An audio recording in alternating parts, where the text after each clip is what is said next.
阿爹。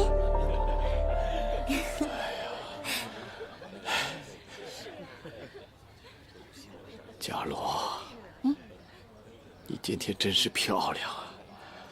比起当年你母亲嫁给我的时候，还要更美啊！阿爹，你不要这么伤感嘛。我只不过是去杨家住2天，等到3朝回门的时候，就又能回来陪你啦。哎，你一个才过门的媳妇儿，哪能有每天跑回娘家来的道理呀？不怕不怕，天高皇帝远，反正杨坚这会儿也管不到我。哎呀，你都是一个要出嫁的孩子了，可不能再这么淘气了啊！啊，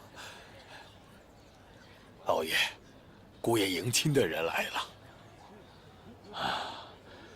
还是杨家的人周到啊，怕你和冠夫拜堂心有抱憾呐，所以就派了一位远亲前来代行迎亲之职啊。姑娘，该不会是要和他拜堂吧？哎，夫婿未至呢，可与族人代为行礼，这也是咱们北朝的旧俗。放心吧，等拜礼之后，他自然就会离开了。啊，我知道了。也吹乱我的心，只一次相遇，却换一生铭记。为君一生情，是爱你的宿命。琴瑟和鸣，两性友好，戒之敬之，夙夜无为。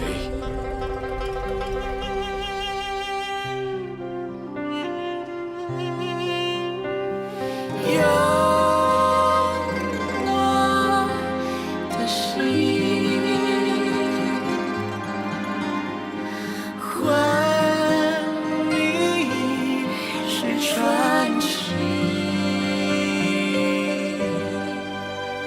那塞外的风雨繁华声，不经意辗转余生，回头看着风景，始终为你等。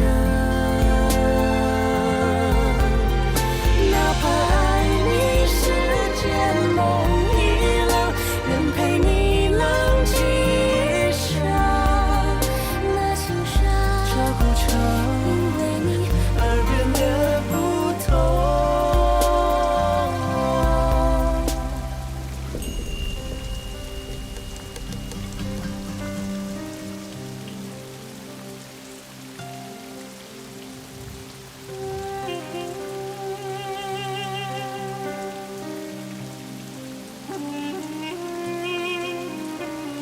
风吹乱雨滴，也吹乱我的心。请确站。只一次相遇，却换一生铭记。为君一生情，是爱你的宿命。封存了回忆，今生只愿为你。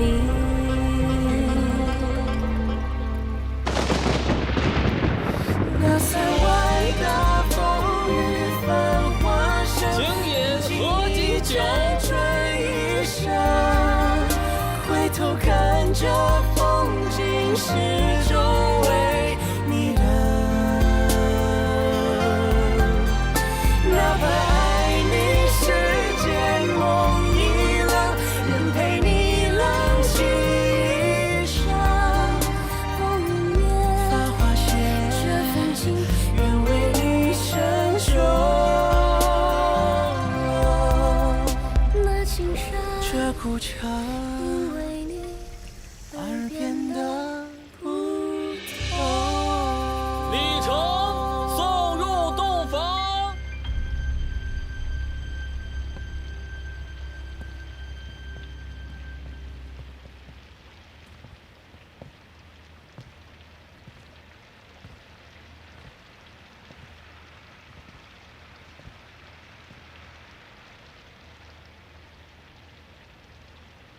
有劳郎君了。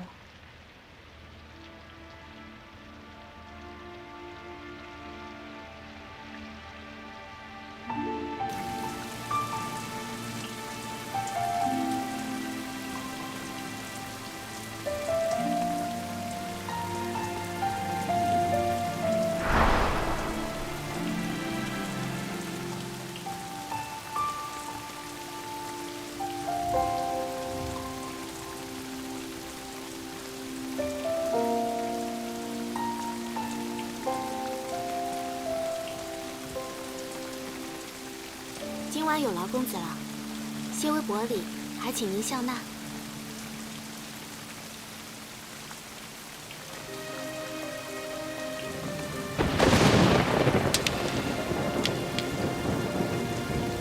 殿下，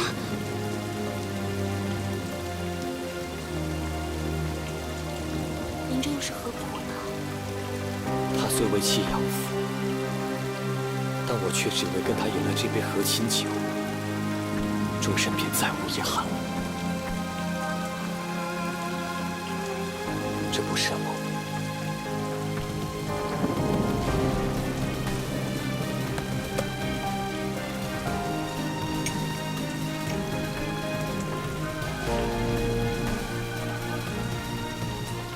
因为有你为我们作证。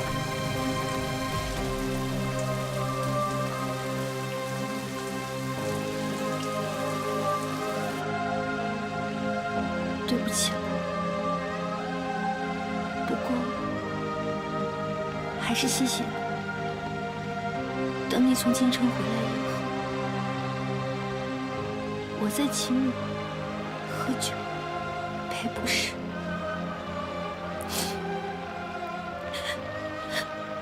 没关系，只要不让外面听见就行。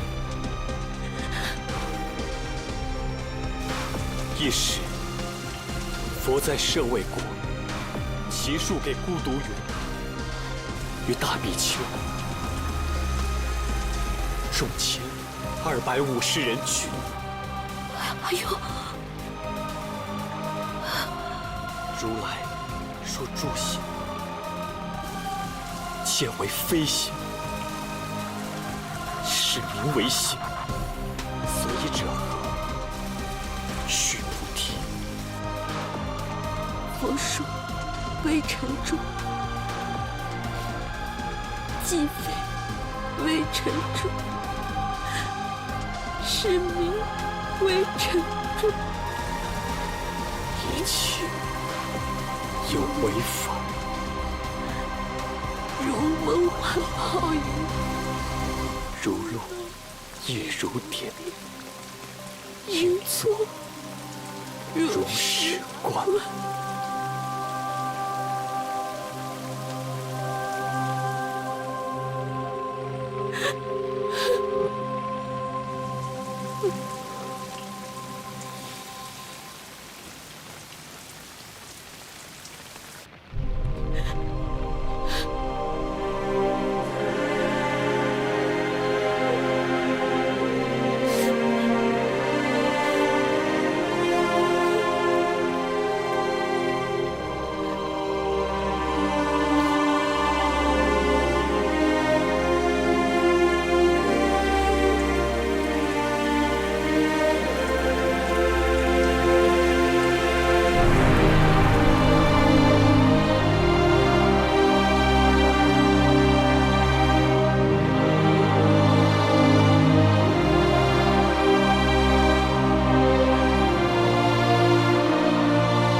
殿下，姑娘已经睡着了。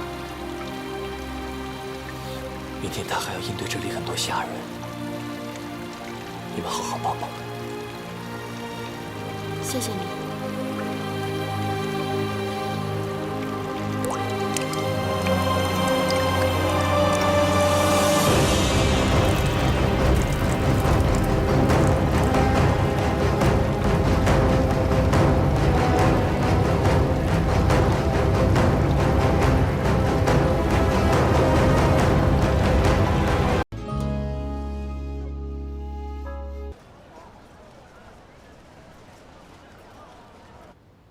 又没入洞房，怎么还不出来？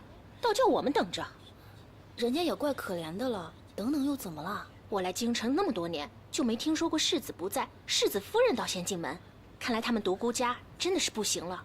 少说两句吧，这是北边的规矩。再说了，老郡国公都认了这个媳妇儿了，你在那儿瞎操心什么？要真认这个媳妇儿，干嘛昨天就没来几个嘉宾？肃静。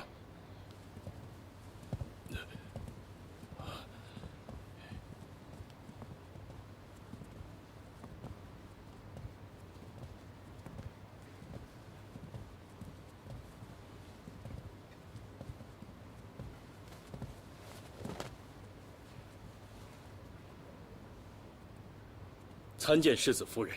参见世子夫人。昨晚大伙儿操持婚礼，辛苦了。看赏。一会儿每人赏1两斤豆子。金豆子啊！谢夫人。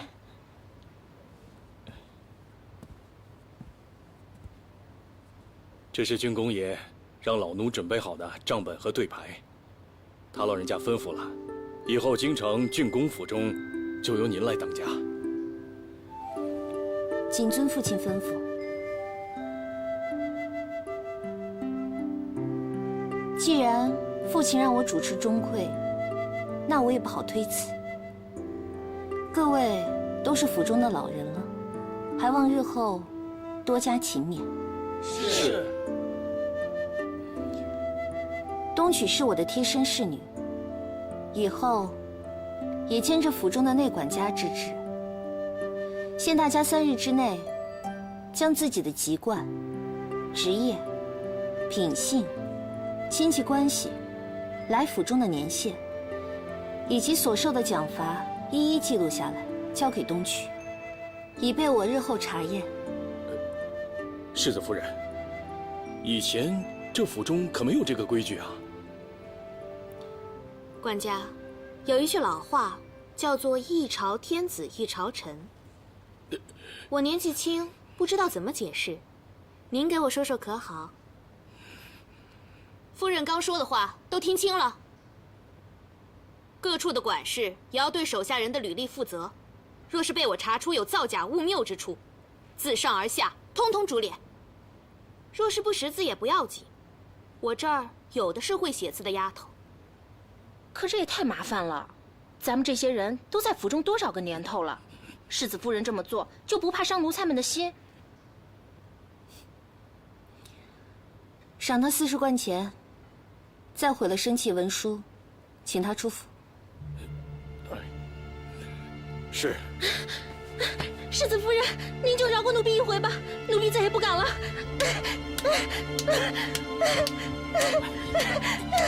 世子夫人，您就饶过奴婢一回吧，世子夫人。雨如覆水，既出无回。我独孤伽罗行事向来如此，若是各位不习惯，大可挂冠求去。府中绝不会少了相送之礼。谨遵夫人训诫。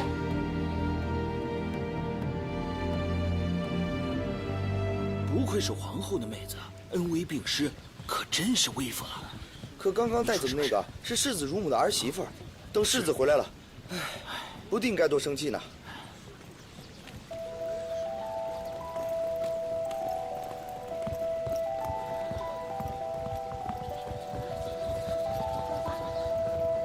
杜校尉，您来了。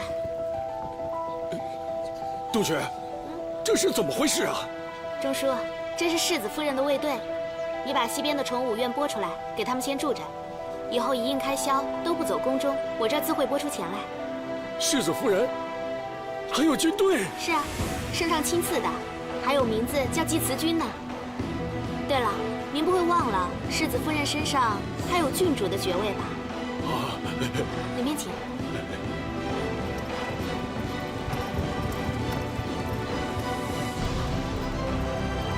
老天爷，少夫人还有一支军队呢。等世子回了府，还不知道谁能压过谁呢。是啊。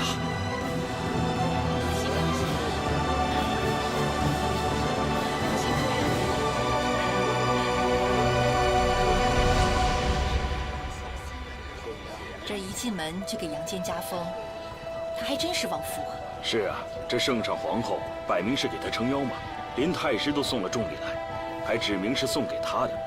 看来这太师和丞相闹得也没那么糟嘛。那可不，要不然昨晚婚仪没人来贺，今天一早杨家就宾客盈门。是啊。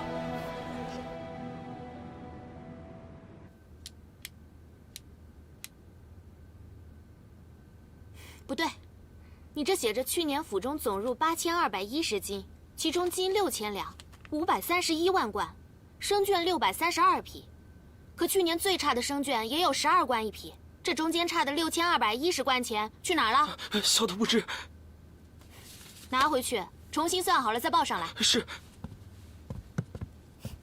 呀，女总管大显神威啊！哼，可不，当你的贴身丫头可真是委屈我了。我往这一坐啊，这算盘这么一打，我才算找到了用武之地。不过你今天也很威风嘛，那些宾客。不知有多少是抱着看笑话的心情来的，结果啊，都是失望而归。阿庸他说的对，万物皆如梦幻泡影，如露亦如电。我今天要是还不坚强起来，怎么对得起他倾炉一夜诵经之恩呢？那，你现在对他到底是怎么想的呀？我欠他的实在是太多了。所以，我也不想去计较，到底还不还得起。阿爹不让我嫁给他，自有他的道理。若是我跟阿庸异地相处，只怕我也会做出同样的选择。他待你可真是够好，唉，可惜啊，你们两个有缘无分。谁说的呀？他昨夜肯来陪我，我就知道，我们还是可以做一辈子的好朋友的。时间过得真快，不知不觉，一天又过去了。哎，咱们早点睡，明天早上3朝回门。也不知道阿爹今天身体怎么样了。你就放心吧，今天一大早我就托人捎了信儿回去。老爷知道你在这边一切都好，人都精神了不少呢。是吗？单就凭这个，我嫁过来也算值了。我说你呀，都是当家夫人了，怎么还是这副腔调？独孤伽罗，独孤郡主，杨献公夫人，请你记住了，你不是木偶泥塑，所以别老是摆出一副为别人而活的样子，行不行啊？行行行，我以后不这么说了还不行吗？什么叫不这么说了？我是你丫头，你用不着敷衍我，你就不能真真心心的像这白天一样？堂堂正正的挺起胸脯做人，为自己值当一回吗？我倒是想啊，可是啊，就是小了一点，怎么听也不像回事儿吧？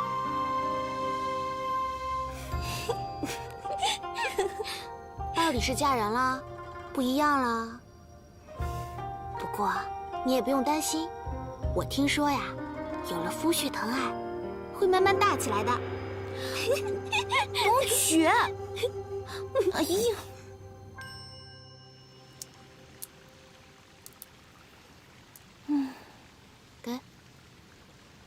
给，你怎么了？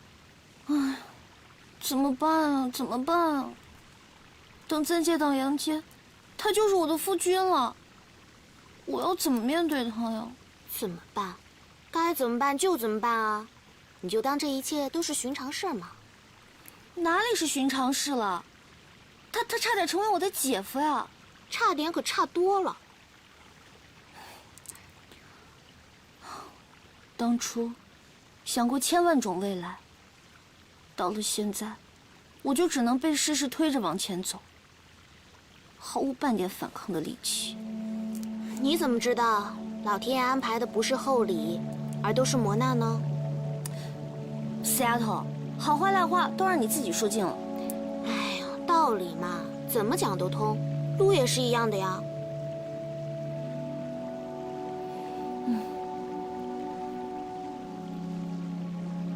原来长大是这种感觉啊！万事都得亲身去经历，除了自己，谁都不能替你走这段路。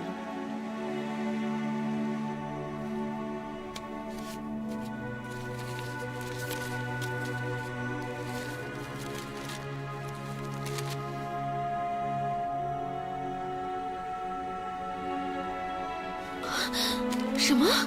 怎么了，夫人？不可能，嘉洛怎么会嫁给他呢？这不可能！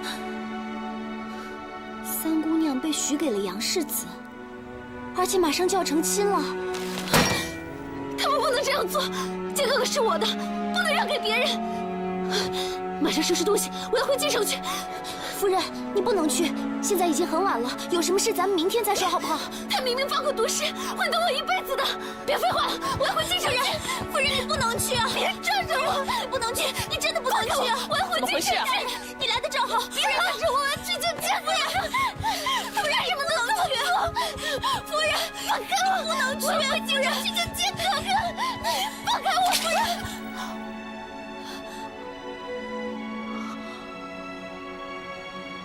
夫人，请你记住，你现在已经不是独孤家的二女公子，你是陇西郡公夫人。送夫人回去休息。是。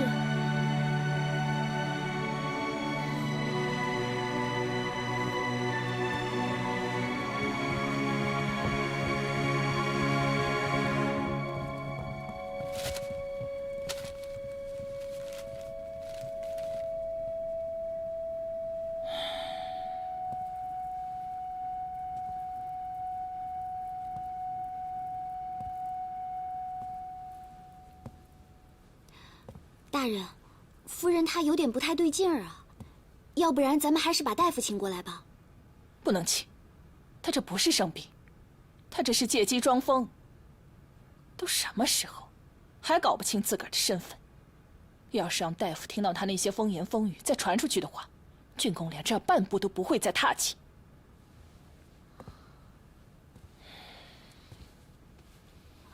可是夫人她真的有点不太对劲儿了，大人你快看啊！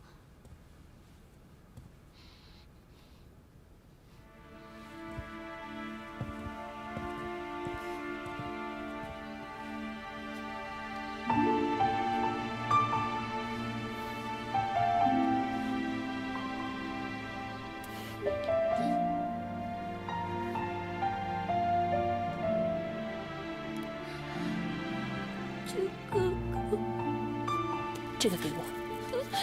剑哥哥，哎呀，给我！哎呀，今天都已经14了，他们已经拜过堂了，你还是想哭，还想折腾，是不是？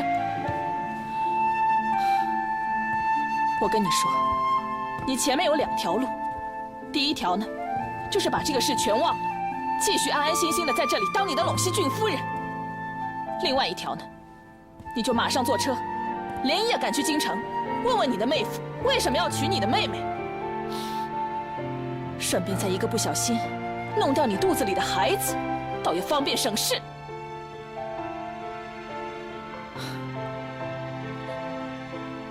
孩子？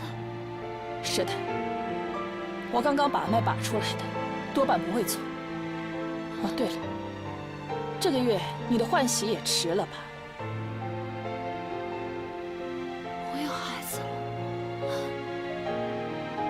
我有孩子了，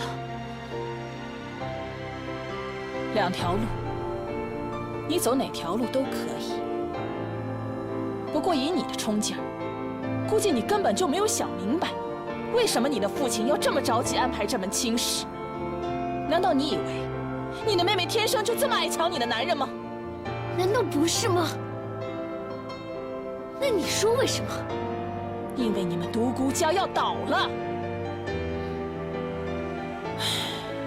10多天前，圣上的亲信尉迟康打着独孤丞相的旗号，密谋造反，企图铲除宇文护。可惜兵败垂城。独孤丞相虽然是被牵连，但想必也要为此事付出不小的代价。我的密报上说，他的丞相之位即将不保，就连你的皇帝姐夫也即将退位。换作是我也会着急把女儿嫁给杨家这门朝中重臣，以保独孤家的安康。不会的，怎么可能呢？你骗我的！我为什么要骗你？我已经说了，这2条路，在我看来，你选哪一条都一样，要么留下，要么一走了之。毕竟独孤家倒了之后，你也没了依凭。军功不但不会像以前那么敬着你，恐怕那些绣娘、锦娘、珍珠翡翠之类，也会重新再爬到你的头上。我绝对不允许这样的情况发生。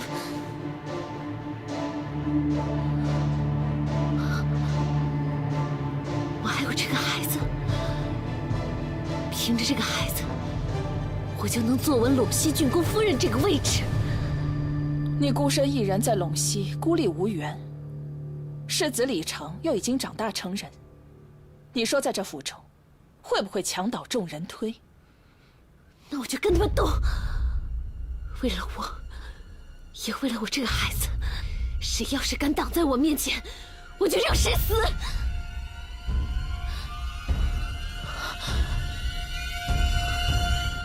况且，我不是还有姨母你吗？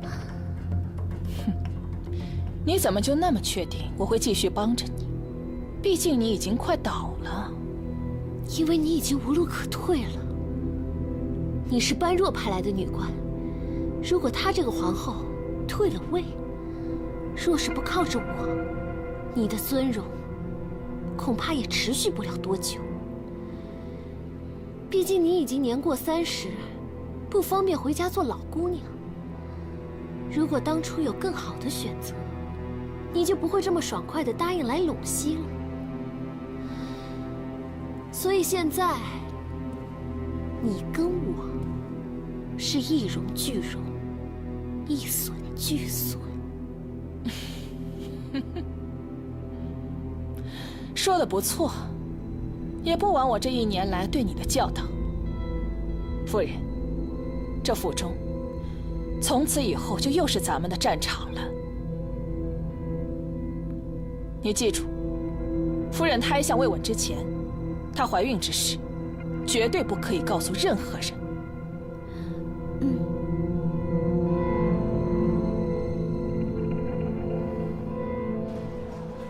三姑娘啊，让人捎话过来，她现在已经出门了。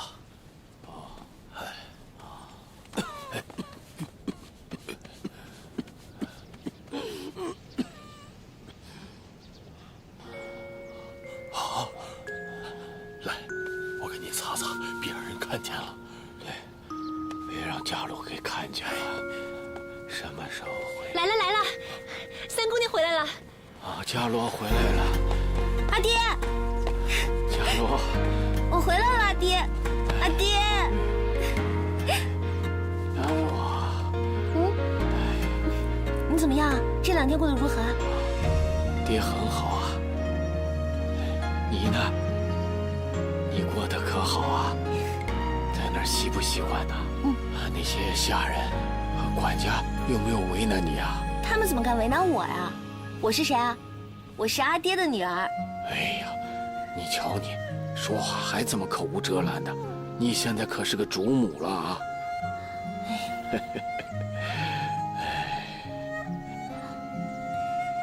爹，怎么2天不见，你的头发白了这么多啊？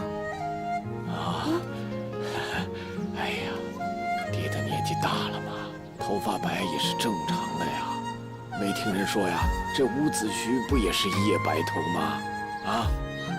伍子胥腰有10尾粗，眉间1指宽。阿爹，你可不能跟他学习，要继续侧帽风流才行。啊，好，那伽罗可得为爹做一顶好帽子才是啊。好，没问题。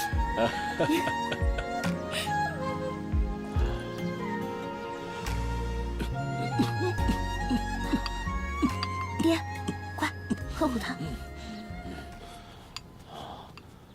伽罗，你也喝啊，吃吧。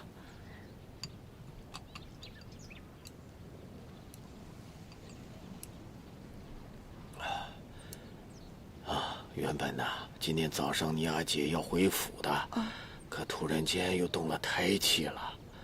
没事儿，我明天进宫给她请安就成。来，阿爹，来，吃个这个。怎么样，好吃吗？好吃。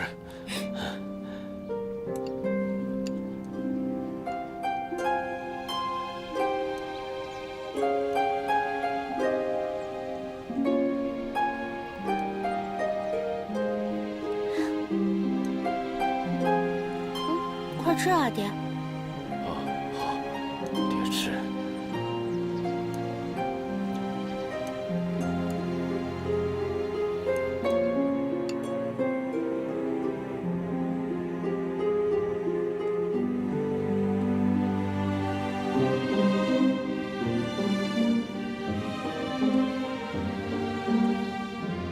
伽罗，怎么一个人在这儿坐着呀？阿爹，我不想回去，就让我住在府里不行吗？哪有3朝回门的姑娘还住在娘家的道理呀？哎呀，好，大不了过了明天之后，想回来住的时候就回来住，啊。阿爹，你真好。阿爹，来，坐。啊。阿爹，我是怕你担心，所以没有跟你说。杨家好是好，可我就是住不习惯，窗户又小，屋里的摆设我也不喜欢，而且我也实在舍不得你，还有小丽华。那你现在不是主持钟馗了吗？该怎么置办你就怎么置办呢？那现在就是你的家呀。才不是，阿爹这里才是我的家，在这里，我就是小霸王，谁都管不着我。好，阿爹这儿啊，永远都是你这个宝贝女儿的家。哎呀，我听东曲说呀，你能够摄服杨家的众人，挺好的。不过呀，你跟尖儿俩个性都烈，过去一碰了面，就总是斗嘴斗个不停的。但如今是在这种情况之下才成的亲，以后你们可得和和睦睦过日子才是啊。我知道。孩子，他们杨家肯在这个时候答应这门亲事，就是我们独孤家的大恩人呐，所以你要答应爹。无论将来你们夫妻俩起了任何的争执，你都要看在你公公他慷慨赐婚的情分上，对尖儿要忍让3分呐。说不定是他欺负我呢。我相信尖儿他不会欺负你的。哎，你的几个哥哥们呢，我倒不担心。毕竟，他们一个个为官的为官，成家的成家了，只是你们姐妹3个，我始终放不下心来。好在你大姐她最近也想清楚了，不会再一味的去追求什么独孤天下了，只要她平平安安的把孩子生下来，退了位之后，和圣上能够好好的过日子，我也就别无所求了。至于你二姐，她一向心高气傲，但现在一个人远在陇西，等爹不在了之后，你们姐妹俩可要相互扶持，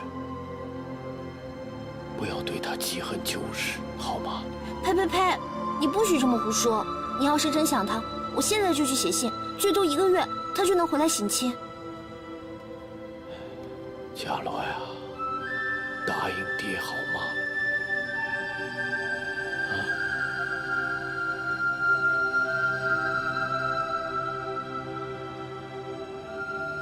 阿爹，你放心，不管怎么说，我们都是姐妹。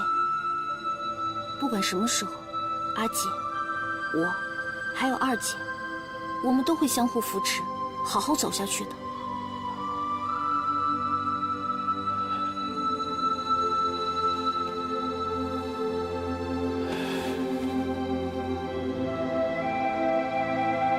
一国丞相竟被逼自刎，实乃天下奇冤。下官想请问一下太师，尉迟康谋逆之事，到底与独孤丞相何干？难道我杨忠欲行不义之事，只要打着您的旗号，天下就可以对你人人得而诛之？杨柱国此言差矣，独孤丞相自裁，怎么能说是太师的责任呢？是啊，他的遗折已经说了，他是因尉迟康之事而羞愧自尽。这真是一番胡言！你才一番胡言！不可理喻！怎么可能是因为尉迟康之事？杨柱国，你别逼人太甚。我逼人太甚？葛树将军，你可以去宫前看一下，多少臣民为独孤丞相喊冤，这是民意。独孤丞相身后施以备极荣耀，其六子也已加封县公，难道这还不够？好了好了，别争了。人家杨大人带着上万精兵回京，想必也是早有所图。你想要什么，就直接说好了，别拐弯抹角的。虎符，请太师把调兵虎符归于圣上。不可，万万不可啊！圣上乃大周之主，为何不能亲自掌兵？当年我8大诸国征战天下，追随的乃是先帝。一介臣子，又怎配对我们指点呼喝？可当年先帝大前，明明指派的是太师代为执政。先帝要太师辅佐废帝宇文觉执政，与当今圣上何干？诸位臣公啊，这个事情吧，寡人杨柱国言下之意是想与太师势不两立，对吗？那老夫倒想不明白了，到底这是圣上的天下，还是你们家太师的天下？对呀，对呀，你是太师的天下，圣上是太师的天下呀！啊，肯定是圣上的呀！皇后驾到！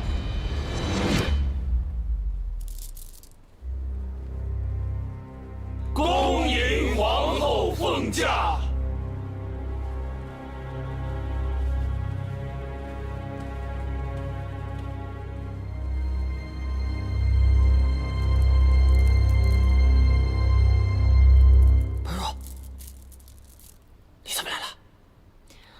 臣妾本是后宫之人，本不该至前朝干预朝政，但是今日的纷争实属缘其家父，所以本宫不得不越举前来。今日多谢各位大臣替家父仗义直言，家父九泉之下，若是知道，必定感激涕零。不过家父的遗折当中也提起，他是愧对先帝交代，因此才会离去，并无关他人之事。所以各位大臣，并不需要太过指责于太师，而应该尽释前嫌，齐心合力，把我们大周治理克勤克勉。皇后明月入怀，远见磊落，臣等自愧不如。臣等自愧不如。还有太师，刚才杨柱国所言，您不必太在意。杨柱国与家父有拜把之交，奏闻哀训，先前上所言有所偏激，那也是合乎常情。杨柱国镇守边境要冲格外辛劳，又千里奔波回京，一时失言，也在情理之中。太师果然心胸宽大，此乃大善之举。不过刚才杨柱国所言甚是有理。论天下计，太师计，您也应当把虎符暂交圣上。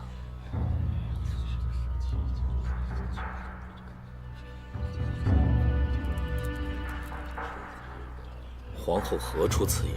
昔日，太师在左，家父在右，一左一右的相辅圣上，才是文武相济之道。而现如今，家父突然奏事，一时半会儿也没有任何的武臣可以接任丞相之职。但太师，您若一手掌政权，一手又握兵权，那渔民是否流言蜚语，可能会说太师您是王莽曹操之流。可是本宫实在不愿意相信太师会是那大逆不道之人。既然如此，您又何不交出虎符还给圣上，以示清白呢？更何况刚才哥舒将军也说，先帝奏事之前，领有托孤，是希望太师好好的照顾这些堂弟们。皇后好口才。臣妾只是深宫一妇人，能知道些什么呢？只知道悠悠众口，流言蜚语实在可怕。家父正是忙于小人流言之中，太师乃国家重臣，圣上肱骨，臣妾于心不忍，太师会受流言所困，因此才会冒死前来，还恳请太师三思。还请太师三思，还望太师三思。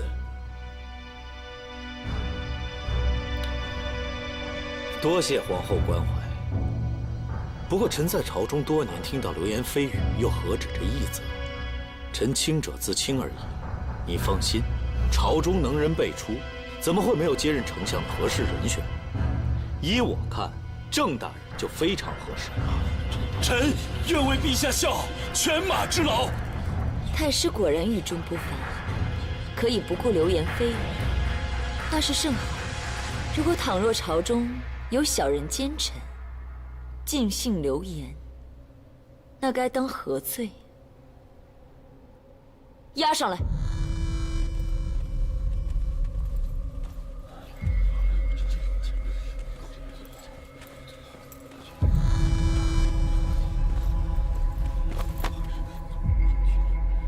此人是叛国贼尉迟康的亲信，按律他本应伏法，可是却被本宫的侍女在西市发现，并且他在酒楼里张嚷。他现如今可是如此的平平安安，是因为与哥舒将军有所交易。本宫不相信，毕竟哥舒将军可是太师属下最亲近的人，怎么会跟叛贼有所交易？不过我查了一查，此人身上确实有哥舒的印信。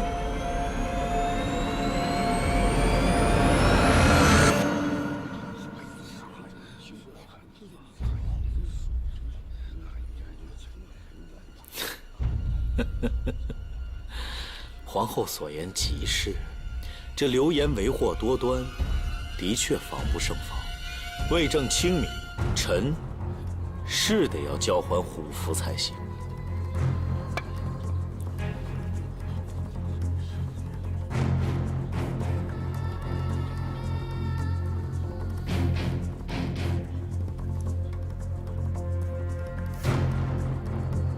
这虎符乃玄金所制，重于巨石，皇后可要接稳了。太师放心，我肯定好好接着，要不然一不小心压坏了我腹中之子，那么臣妾只能随家父而去了。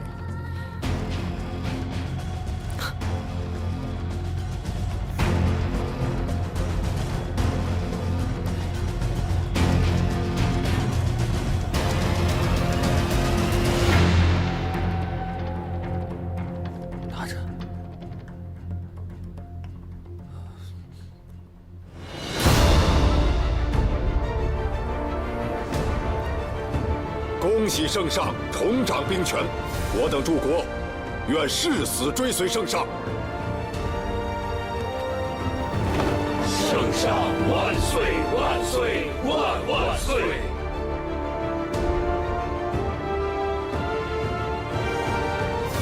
皇后千岁千岁千岁！圣上万岁万岁万万岁！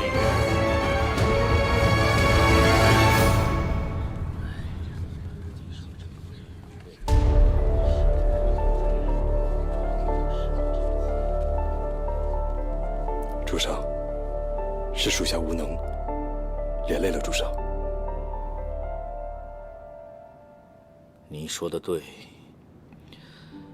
我之前就应该多提防他些。本来是瞧在他父亲的份上，对他的所作所为，睁一只眼闭一只眼。可是现在，我失算了。我早就知道。独孤般若不是一朵带刺的玫瑰花，而是随时随地可以置人于死地的鹤顶红。那既然他已经正式撕破了脸，如果主上这个时候还顾念旧情的话，那会不会……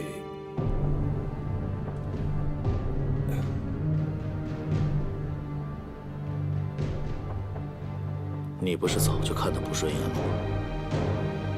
那索性帮我想想，该如何治理。今日朝堂之上，幸亏有老柱国镇场。臣愧不敢当。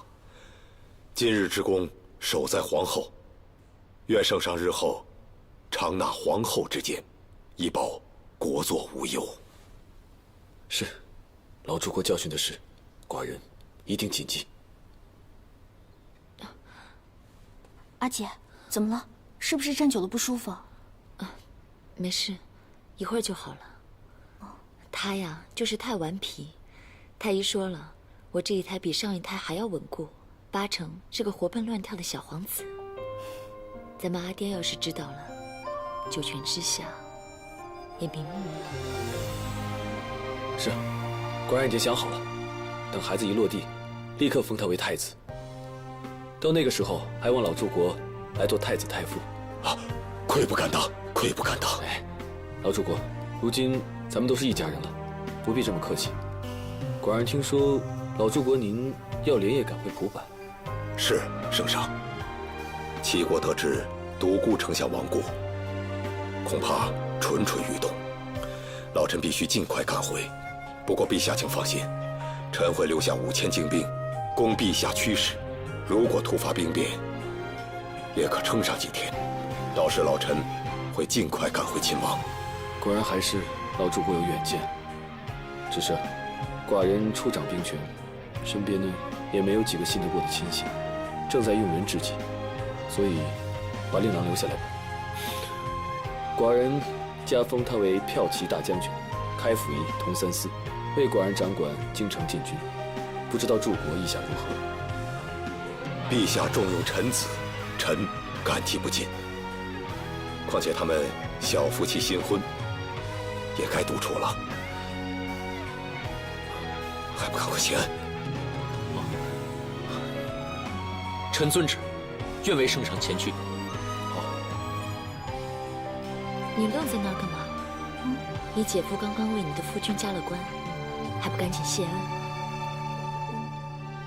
哟，小伽罗还有害羞的时候啊！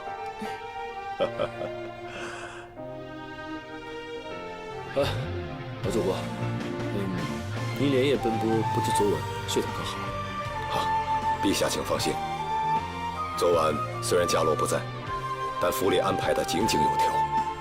府里的管家说，自从少夫人入主钟馗以来，府中光景更胜从前了。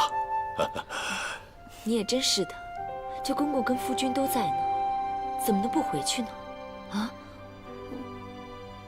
杨坚，正好，一会儿从这离开，你就把伽罗接回杨府去啊。我不行，我现在还不想离开家里。杨府就是你的家，傻丫头，你现在已经不是独孤府的三姑娘，你现在可是骠骑大将军夫人，以后要好好照顾你的夫君，好好伺候他。谁要伺候他啊？他自己没手没脚啊。不去就不去呗，谁稀罕你？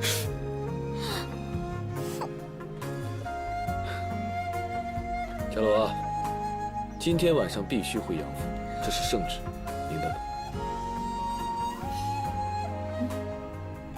圣旨。是。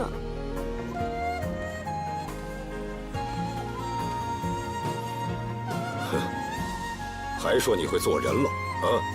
怎么当着圣上和皇后的面，说不稀罕伽罗了啊？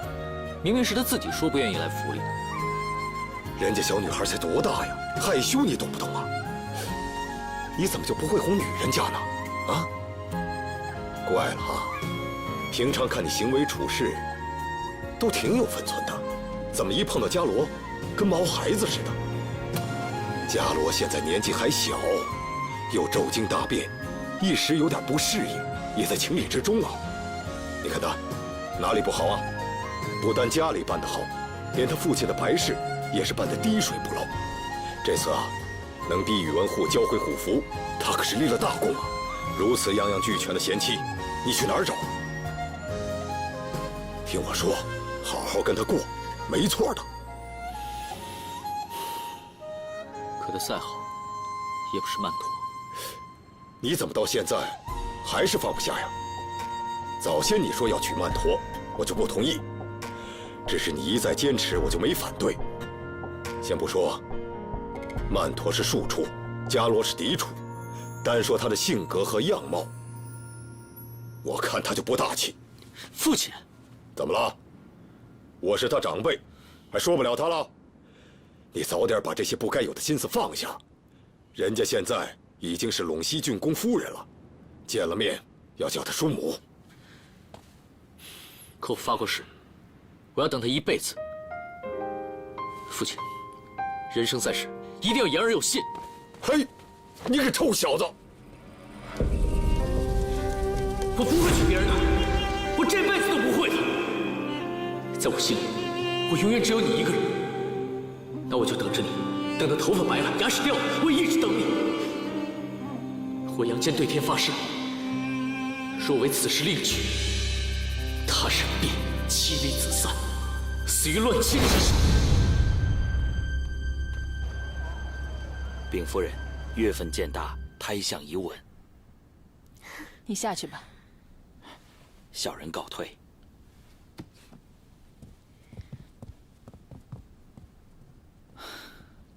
既然是这样，那就可以告诉郡公了。是啊，要不然景阳那些姬妾都爬到我头上来了。你是没瞧见，他们听说兵变牵扯到父亲的时候是有多得意。唉，幸好这些日子郡公爷在洪州那边巡视，不在府中，要不然这些姬妾肯定把我挤到一边，抢过去争宠了。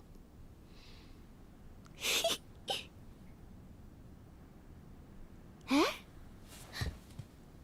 对了，京城这些日子怎么一直都没有消息传来呢？难道父亲的丞相之位已经保住了？夫人，在你的胎相没有平稳之前，有一件事，妾身一直不敢告诉你。什么事？您答应我一定要镇静，我才会告诉你。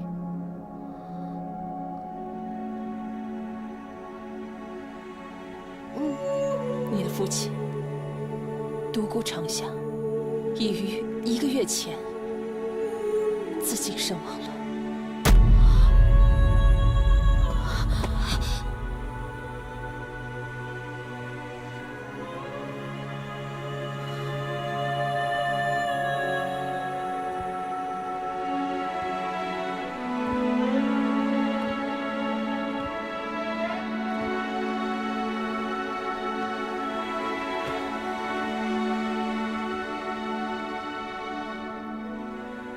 他就是受尉迟康兵变事件的牵连。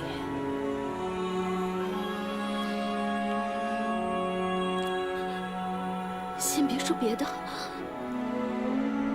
圣上还在位吗？我张姐还是皇后吗？目前尚都平安。那就好，只要他们都在，我就还有一招。夫人，恐怕独木难支啊！夫人，你想哭就哭吧，别憋在心里，这样对身体和孩子都不好。我现在不能哭，现在还不是我软弱的时候。一墨，你说的不对，我不是孤木难支。除了张姐，我还有这个孩子。那些姬妾早就知道这个消息了，对吗？是的，是妾身吩咐下去，不许他们在夫人面前议论。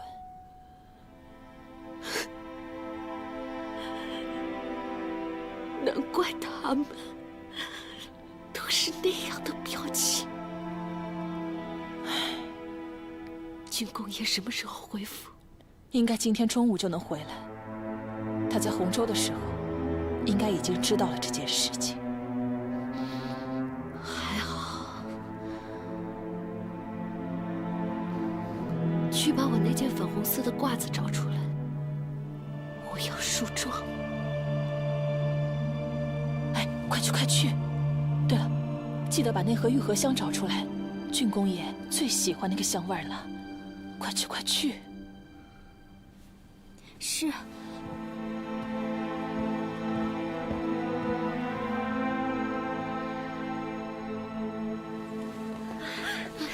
老爷回来了！老爷，郡公爷，郡公爷，你可算回来了！老爷，妾身想你想得好辛苦啊。你们都好吧？嗯，都好。夫人呢？哎呀，郡公回来了！你们这些人也真是的，平日里不请安也就算了，郡公都回来了，也不告诉我一声。郎君，你路上可好吗？听说那边的风沙大，有没有按时喝臣妾给你弄的润喉茶呀？喝了，我喝了。昨天我……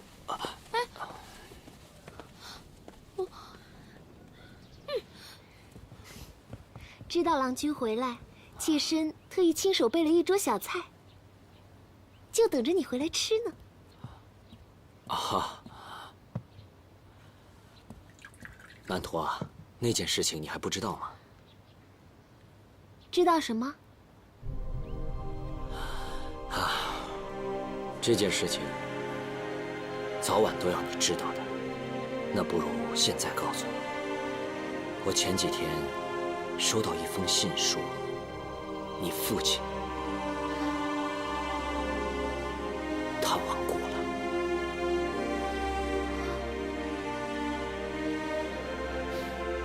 郎君，这种事情怎么好开玩笑呢？前些天我还收到父亲的家书呢，他好着呢。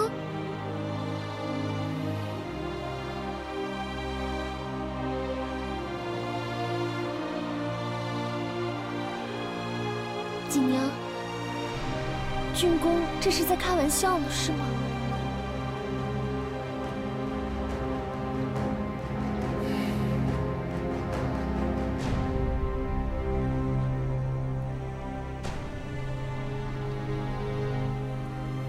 郎君，这不是真的，是吗？你是在开玩笑吗？是吗？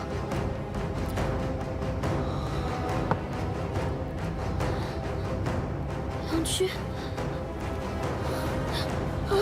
曼陀，我阿爹，这不是真的是吗？你听你说呀！不要你快告诉我，我曼陀，你别这样，曼陀，曼陀，曼陀，曼陀，曼陀。